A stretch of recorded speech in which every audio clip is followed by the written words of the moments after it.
Thank you. SJC-11497, Commonwealth v. William T. White, Jr.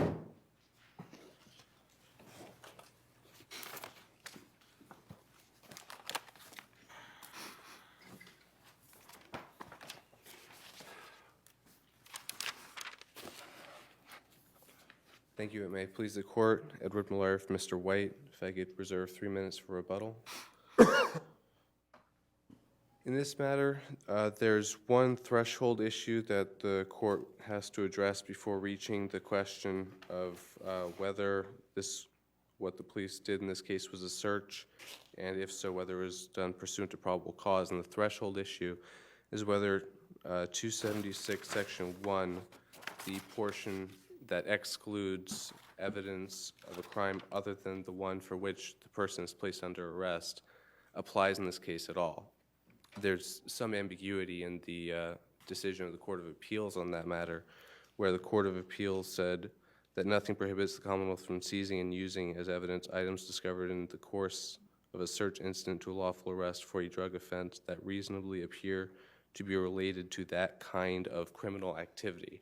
And the ambiguity arises from the fact that in this case, Mr. White was placed under arrest for a default post-dispositional warrant where the underlying offense for that was a 94C offense. But we didn't know the date, we didn't know when that was, right? I'm sorry? We didn't know when the offense, the underlying offense for which the default warrant, to which the default warrant applied, happened, correct? I believe the submissions are that the underlying offense was in 1992. Right, right, but I mean, at the time of this, of his arrest, that wasn't something that the officer knew. There's no record evidence as to what the officer knew about that at the time. I would submit that the officer did say that he confirmed with dispatch that these warrants existed and that information would have been available to the officer, but there is no record evidence to that effect. Can I move you to the question of inevitable discovery? Was it Officer Bukowski who did the internet search to look to see whether the pills were methadone? I believe it was. Do we know what information he used in order to ascertain that? I believe he brought the pills back to the police station, poured them out onto a piece of paper, and compared the markings on the pills to markings on WebMD. And so he took that which was taken after the arrest and brought it to his office and looked at it and then took the, I see. So he had it in front of him. He had grabbed it for that purpose. Right. It was not based on his memory of looking at it at the scene. Right. The pills were seized and then taken back to the station for a later investigation, which the Court of Appeals characterized as a search as opposed to an inventory. So I would say that the question here on the threshold issue is whether this is a case more like Madeira, where there was an active investigation for a drug offense in which the defendant was arrested and there was controlled substances uncovered, or Beasley, where the police were searching for evidence of the crime of the arrest, or whether this is a case more like United States versus Robinson, which 276 Section 1 was designed to overrule, or Commonwealth versus Blevins, where the individual is placed under arrest for consuming alcohol in public. If back on the inevitable discovery, if I understand this correctly, let's say he gets arrested on, I mean, he is arrested on the warrant. He's taken to the jail. Yes. They have to inventory his property. They're hearing something shake in there. Why wouldn't that be? Well, I would suggest that the question of whether the search was either permitted or required under the inventory policy begs the question of the statutory authority under 276 Section 1. So even if the inventory policy said that this search had to be conducted, that doesn't answer the question of whether the evidence would thereafter be admissible under 276 Section 1.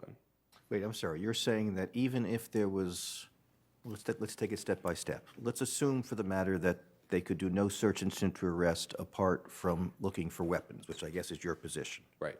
Okay. With doing a search for weapons, they could look into the pillbox to see if there's anything dangerous there, correct? Well, actually, in both Madeira and Clermy, the courts rejected the position that the police could look into pill bottles on the basis of looking for weapons. And actually, Clermy, But, I mean, so if they can't look in there to see if there's a razor blade or a needle or anything that arguably could do persons harm? not once they've been taken into custody by the But what police. wasn't, I thought the argument was more that he shook it and he knew that it had a pill sound. I mean, it wasn't, he knew at that time it wasn't going to hold a razor blade or something else, wasn't it? Right, the officer knew that there were pills and not weapons, and actually Commonwealth versus Clermy rejected the position that police could then look inside. Okay, but he is taken, he is arrested. Yes. And then the Cambridge policy said you can take and open all containers. So they would have been, under the inventory policy, been able to open the container and then hold it, correct? Right, but 276 Section 1 is less about, 276 Section 1 excludes from evidence at a later hearing, something that the police might otherwise. So your position is that even if it was found during an inventory search and was immediately apparent to be contraband, it would still not be admissible because it was not something that was related to the crime of arrest? Well, I would resist the premise that the pills were immediately apparent to be I know you would, but I'm trying to figure out if you're saying that even if they were, you would say that 276 Section 1 means they're still not admissible? No, and in fact, the I'm case. sorry, no, they're not admissible, or no, you're not saying that? No, I'm not saying that they would be admissible, and the case that I think best treats that is Commonwealth versus Johnson, where the court very clearly says that once the officers discovered the cocaine in that case, they then had probable cause to arrest for that 94C offense and conduct a further search incident based on that arrest. Okay, so you're saying, you're resting your argument with regard to the inventory on the fact that it was not immediately apparent that it was contraband? Right. Particularly where in this case there were some pills that even the police officer didn't suspect were illegally possessed by Mr. White. I would say that once you get past the question of whether 276 Section 1 applies, the question is whether this was a search conducted under plain view or probable cause. Again, this isn't a search for weapons as based on the Madeira and Clermy cases. This is not a plain view search principally because the incriminating character of the pills is not imminent. To the extent, it's got to be, it's a search incident to the arrest, isn't it? yes. All right, and so that can be a search for weapons or for evidence of the crime for which the individual is being arrested. Exactly, evidence of the crime for which the person is being arrested. And the question in this case, the You more would say, difficult you would question- say this is the search for pills in the containers was not evidence for which he was being arrested. Right, and that's the more difficult question because in this case he's being arrested on a post-dispositional default warrant. If Right. this were, for example, as in Madeira, an ongoing 94C investigation, it would be a very simple incident to arrest search. But Exactly. where this is just on a warrant, Understood. right? Now here, you're saying, could the police have reasonably believed that the pills in the diabetes strip vial could have been a weapon? Or you're saying that why couldn't they have had a reasonably believed that it contained a weapon? It was supposed to contain paper. Right. The officer did not testify that he believed that there was a weapon, and Clermy rejected the position that officers were entitled to open a pill bottle to find weapons, even where the trier finder of fact said that that's what they were doing. Well, it's, in any event, I'm not sure you, as I said before, isn't it the case that he knew, he shook it? Yes, and there were pills inside. Right, so And- I thought he was inferring that there wasn't, even if it could have held a razor blade, it didn't. Right, and I think the significance of finding pills in the strips container is that that gave the officer reasonable suspicion that there's something not Amiss, right about yeah. this. And I would concede that there was reasonable suspicion. But once 276 Section 1 applies, it either has to be a search conducted under probable cause, a search incident for an independent 94C investigation, or a non-search, which is the plain view question. But didn't the police officer search him for weapons? He did, And he found this pill vial. right. And you're saying that because the police officer didn't specifically articulate that he thought there was a weapon inside the pill vial, he couldn't look in there for weapons. I think in the absence of any reason to believe that there was a weapon inside the pill bottle, both Madeira and Clarmy stand for the proposition. But McClurmy was handcuffed, wasn't he? Right. Was this defendant handcuffed at the time? I can't recall that offhand.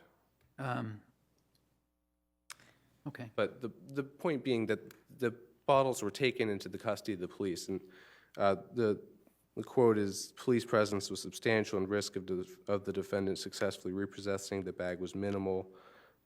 We prefer not to rely on the existence of a tenuous or perhaps even imaginary exigency to uphold the search." And again, I would say that the case that best deals with this question on the probable cause issue is Johnson, where it makes clear that the police are entitled to conduct a search incident to arrest once there is probable cause for an independent 94C violation. And in DeSources and Clarmy and Madeira and Johnson, there was probable cause. In this case, there was reasonable suspicion. And the cases cited by the Court of Appeals where the police find a key and then use that key to investigate whether it matches a lock on a car is similar to this case where there's reasonable suspicion, there's no probable cause. So once there's reasonable suspicion, the police, what I'm saying is the police could conduct a search based on probable cause. They could find evidence that's immediately apparent to be contraband, but the police could not then take the reasonable suspicion and conduct an independent search based on 276 Section 1. Thank you, sir. Thank you.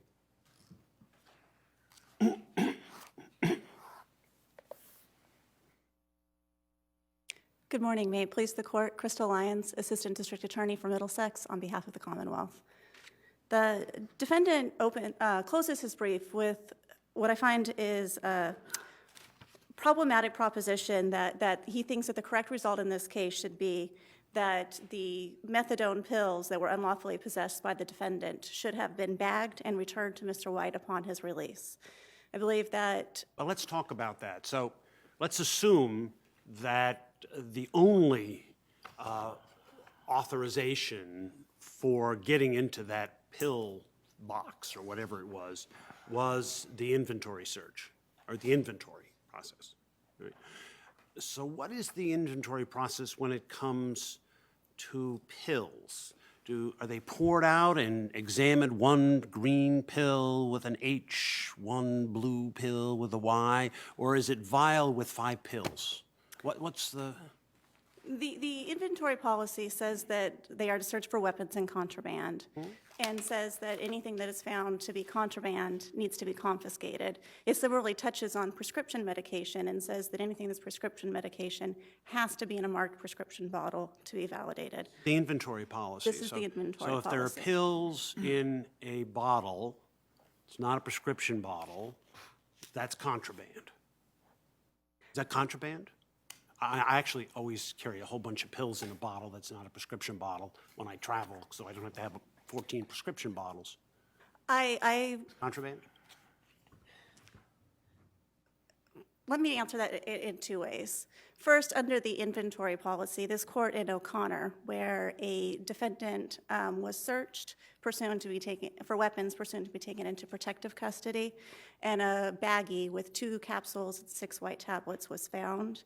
The officer later tested and found that that was a controlled substance, and the defendant was so charged. And this court in that What case. case was that, excuse me? O'Connor? Okay. Okay, but what do you say about Commonwealth versus Vuthi Singh, where this court said that the inspection of a bank card that was seized during an inventory search was improper because that was investigative and therefore suppressed the results? It seems as if this is comparable in that he, if your brother is right, took these pills, looked at them for the investigative purpose, and found that they were contraband only because he was doing it for an investigative purpose, much like in Vuthi Singh, they found that there was contraband because they had looked at the bank card numbers and figured out something that was evidence of a crime. I would say that the term investigation is used here a little loosely. What the officer was doing was more of a confirmation, and those cases like Vuthi Singh. Nation of what? What was he confirming? Confirmation of the contraband that he had already seized as. But you call it contraband. Did he have any reason to believe that it was contraband apart from the fact that it looked different from the other pills and was in a different container? Yes, he also knew that the defendant was being arrested for a drug charge. The defendant, 12 years ago. there's nothing in the record that indicates that the officer knew that at the time or even knew whether it was a default warrant or a straight warrant, merely that there was an arrest warrant for a drug offense. How is that, how could the officer not know that? How could the officer not know that it was a warrant, not even for a drug offense, for some post-conviction failure to conform with some condition in 1992?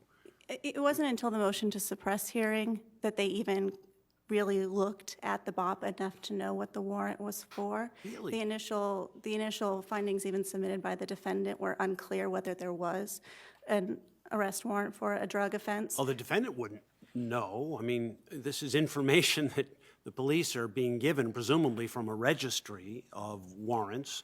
There's no information given to them other than outstanding warrant, drug arrest, proceed directly?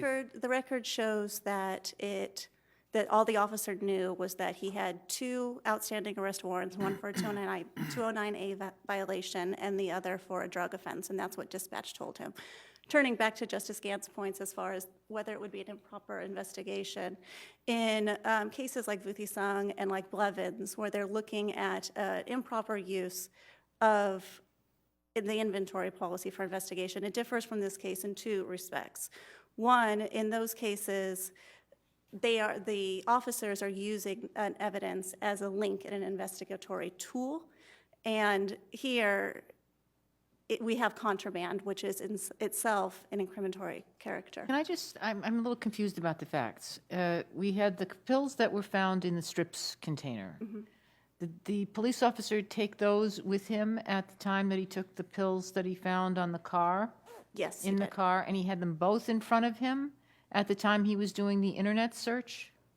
Or, you know, your brother said that there were some pills that he had in front of him while he was doing the internet search, and he was comparing them to what he had seen on WebMD. But I'm wondering what got compared. I mean, you know, did he have just the ones from the car in front of him and his memory of what had been in the pill box? Did he have both sets of pills with him that he was, so, I mean, what was he doing? I believe you can likely infer that he had both sets in front of him. The record just says that he poured them out and looked. We do have testimony that the officers at the scene had confirmed that the pills in the bottle from the car were the same as the pills from the strip container. And he poured those out and looked at the number that was marked on the pill, which is, I believe, 51142, and looked at that on WebMD to confirm that those were methadone pills. But is there any evidence that he knew before he looked at WebMD that these were methadone? Or clearly not prescription meds? There is not evidence that he knew that, but I wouldn't say that that was required under a plain view seizure for contraband. So was it more like, he just didn't know what they were and he wanted to check to see if they were contraband?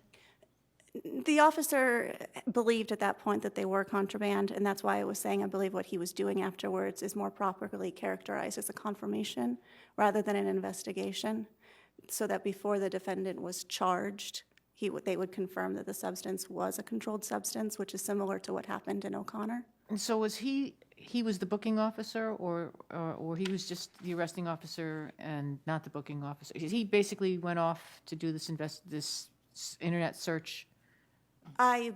He was doing the internet search pursuant, again, to the confiscation of the contraband that already took place, as well as the inventory policy. And once he confirmed that, I believe the record said that he told the booking officer to add the charge for controlled substance. So who would have been doing an inventory search?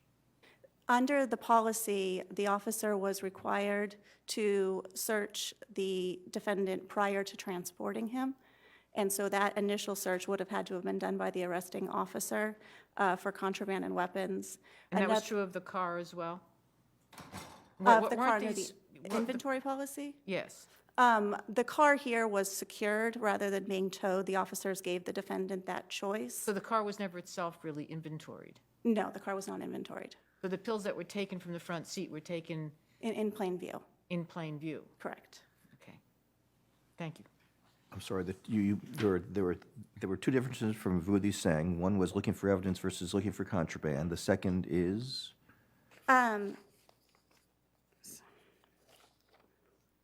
The second is that unlike a key or a document, which is in Vuthi Singh and Blevins, here the item seized was itself contraband, which is inherently incriminatory by nature. And so we don't have the case of just a key being used, something that is an innocent object.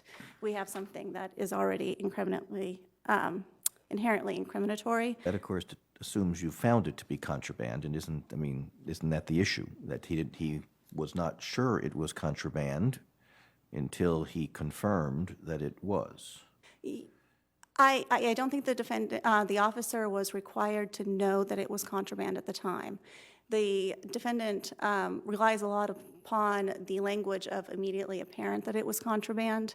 If you look, though, at the Supreme Court decision in Texas versus Brown, which has been adopted in cases in the Commonwealth, they say that language was an unhappy choice that requires an unduly high burden. And instead, what is required is that the officer, based on his training, experience, and observations, has to have a reasonable belief that this, reasonably believe that this is contraband. And goes further to say that they don't have to be correct on that. They don't have to know that it's more likely than not that it's contraband. And in this case, we have an officer who is arresting the defendant on what he knows is a drug offense. He is finding pills that are in a mislabeled bottle. He can tell that they're pills. The defendant himself says that they're pills and claims that they're high blood pressure medication, even though they are not in his other marked prescription bottle for high blood pressure medication. I'd say that at that point, under the plain view doctrine, the officer was permitted to seize those pills as contraband. So you're saying that we should abandon the immediate apparent language of our plain view doctrine? In Acapulco, this court held that for contraband, the immediately incriminating it's immediately apparent. I'm sorry, that the nexus is already supplied by the fact that it is contraband. But the issue is not whether it is. The issue is what the officer understood at the time that he seized it. And I think right now our language is, if you see something in plain view that is not otherwise within the scope of a proper search, you may seize it only if it is immediately apparent that it is, in this case, contraband. And you're saying we should change that to unless he has a reasonable belief? No, Your Honor, I'm asking the court to look at other decisions that have informed how to tell whether a contraband seizure is valid under plain view, and the language from those cases. For instance, in the Skia case is where it said that you may legitimately seize if you reasonably think that it's contraband based on the officer's training, experience, and observation. In that case, the officer viewed a hand-rolled cigarette with twisted ends, which he assumed was marijuana, and seized it on that basis without knowing. But even if something is in plain view, if it's not related to the crime for which the defendant was arrested and not the result of a search for weapons. Under Chapter 276, Section 1, it's not admissible, So even under the plain view doctrine. In fact, wasn't the whole purpose behind the enactment of 276, Section 1 was a response to, I believe, the case of U.S. versus Robinson? it was a response to Robinson insofar as it adopted the language of the dissent in Robinson, which said that a search incident to arrest should be limited to evidence of the crime of arrest and weapons, but not looking specific at the factual holding of Robinson. This court has later clarified under Madera and under Wilson and under DeSources that the savings clause in Chapter 276 does not limit the Commonwealth's ability to use evidence that is validly seized under another permissible means. In Wilson, the court said that an inventory policy is not affected by Chapter 276. In DeSources, it clarified that also plain view doctrine is not under 276. So Chapter 276 does not limit other bases of authority for seizing. Can I ask you this, though? I'm very puzzled. You say, well, the officer knew it was a warrant for drugs, all right? Therefore, that's somehow relevant as to what the officer could do in connection with the search? Well, he Is that what you're didn't. saying? Under the, I think what the appeals court particularly But the was appeals court also said, but deciding. let me read from your brief, at least at the trial court. The Commonwealth agrees there may be no fruits or instrumentalities of the crime for which the defendant was arrested in this case, because the violation of restraining order was a straight warrant, and the possession of Class A drug warrant was a post-dispositional default warrant in 1992. The Commonwealth rests on the second prong of the search incident to arrest, that the police were justified in their search for weapons. That was your argument in the trial court, that this opening of the pills was justified by a search for weapons? I believe what that statement was trying to imply is you need to take a two-step analysis. One is under 276, as far as evidence of the crime of arrest, that statement. The fact that this was some sort of an old drug warrant bears no relationship to what the police can do. Under this court's decision in Toole and the Supreme Court's decision in Arizona v. Gant, they looked at the question of how could the search for evidence of the crime, Commonwealth has what would the conceded there's scope no be? search for evidence of the crime here. That just doesn't apply. And I believe that that was a hindsight acknowledgement of the fact that the officer at the time did not know enough details of the drug arrest to be looking for specific evidence. He did not have reason to believe. More than, That it's was it's a almost 20 years later, or it is 20 years later. Correct. The record does not show that he knows that, but we're saying he wasn't looking for a Class A substance. However, under the plain view doctrine, the second prong of that allows an officer to seize evidence that is plausibly related to criminal activity of which he is aware. Having an arrest warrant for drugs satisfies that to where when he knows that he has a bottle of Certainly not the pills, argument you made at the trial court. that is That your argument, I'm not saying you personally, the argument at the trial court was this was part of a search for weapons. And that brings me to the second part, which is that while the officer did not initially search pursuant to Chapter 276 for evidence, once he has the plain view seizure of something that looks like it is plausibly related as evidence of that drug crime, then it can be seized back again under Chapter 276 as evidence of that crime. And I believe that was the basis of the appeals court holding. Did the officer say when he was opening that container that he was opening it because he feared there was a weapon? He did not. So how can it be a search for weapons if he didn't do it for that purpose?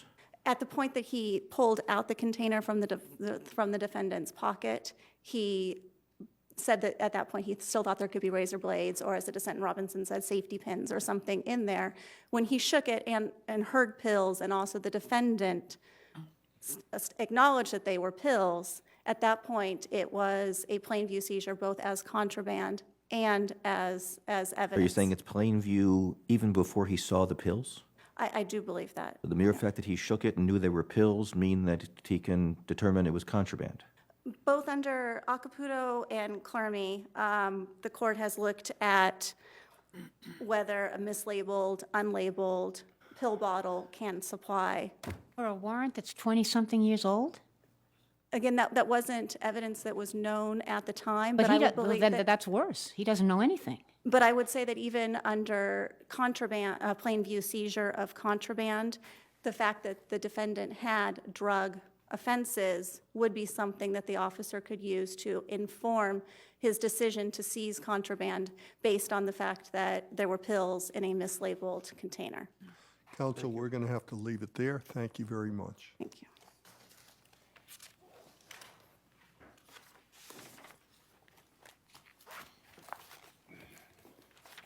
Thank you. To address some of the issues that came up, with regard to what the officer knew or believed was inside the pill bottle, I direct the court's attention to the transcript of the motion hearing at 29, where the question posed is, when you take this black opaque little pill bottle out, you're thinking this is not a knife, this is not a gun, this is not a weapon. Is that fair to say?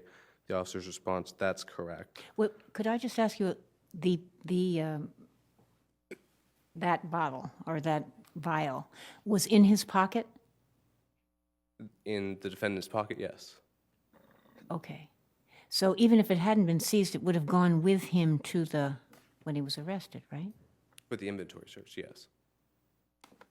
And then, with regard to, there was some question about how the search of these pills was done, which the Court of Appeals held was a search citing Vuthi Singh.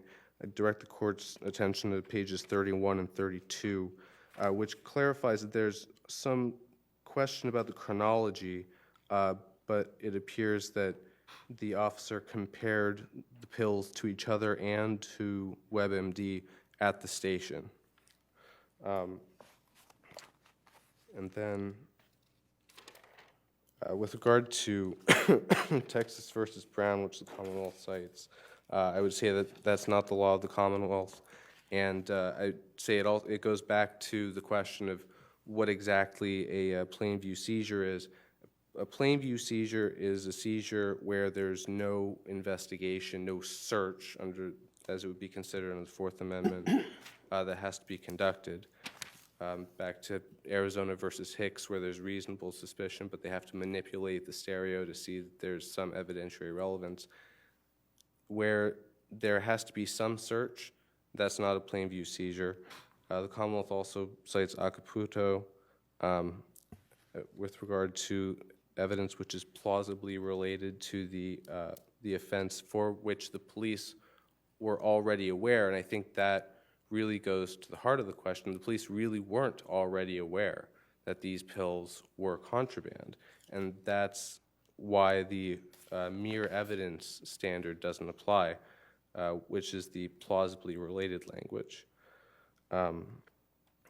With regard to whether the officer had access to the information that this was a default warrant, there is no record evidence, but the officer did say that he confirmed these warrants with dispatch, and dispatch would have access to that information. They routinely print interstate records and quarry records. So with that, I would ask that the court reverse the lower court's decision and find that the defendant's motion should have been allowed. Thank you, counsel. Thank you.